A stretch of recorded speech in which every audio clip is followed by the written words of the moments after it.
Bismillahirrahmanirrahim. Nama diberi Nur Azlim Sofia binti Talib, nombor matrik 056195 dari ISM Usuluddin Semester 3. Saya akan menjelaskan sedikit mengenai definisi As-Sunnah dalam ilmu fiqh, usul fiqh, hadis dan akidah, serta perbezaan hadis, riwayat dan dirayah serta perkembangannya pada zaman sahabat.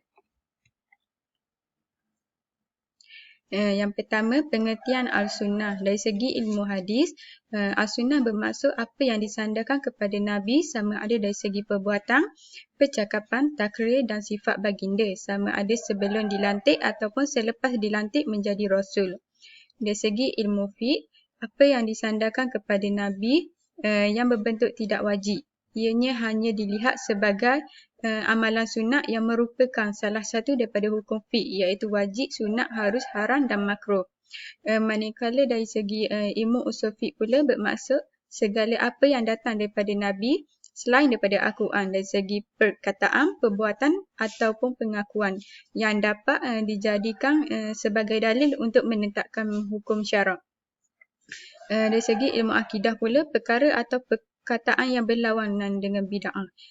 Di mana bid'ah tu bermaksud setiap perkara yang diada-adakan dalam urusan agama, sedangkan Nabi dengan sahabat tu tidak pernah melakukannya atau menyatakannya. Sama ada perkara rekaan itu berbentuk perkataan, perbuatan ataupun akidah.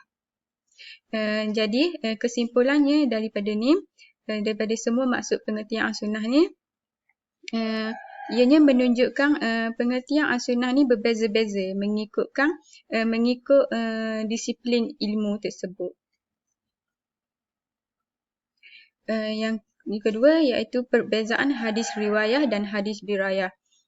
Di mana hadis riwayah ni bermaksud ilmu yang berkaitan dengan penyambungan atau pemindahan sesuatu yang berkaitan dengan baginda Sallallahu Alaihi Wasallam sama ada berbentuk ucapan, perbuatan, pengakuan atau sifat peribadi. Hadis riwayah ni juga terbagi kepada dua. Riwayah dengan lafaz dan riwayah dengan makna.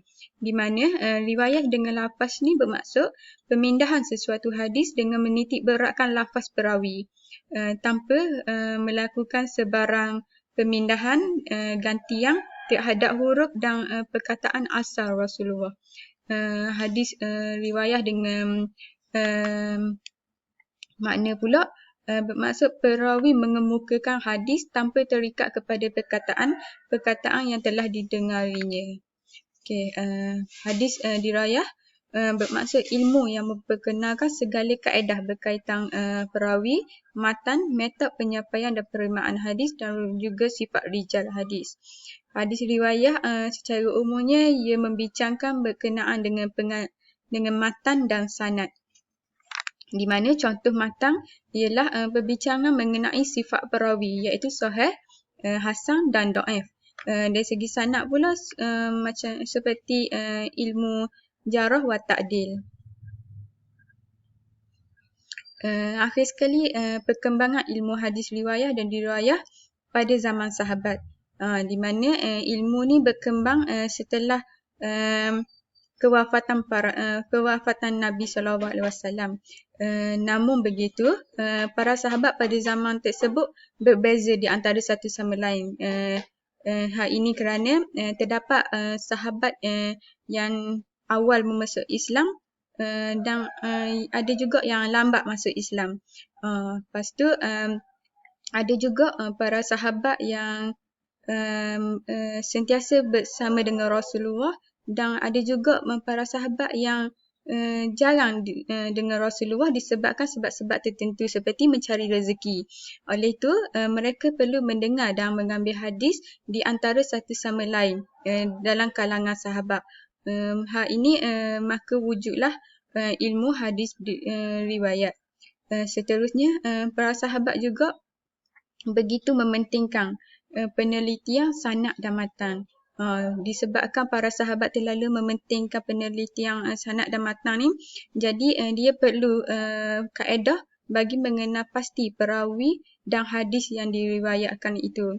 Jadi daripada ni maka lahirlah ilmu mustalah hadis ataupun ilmu hadis dirayah. Lepas tu pada zaman ni juga bermulanya aktiviti merantau bagi mendapatkan hadis. Hal ini disebabkan para sahabat yang menghafal hadis telah berpindah di seluruh dunia Islam. Itu sahaja. Sekian, terima kasih.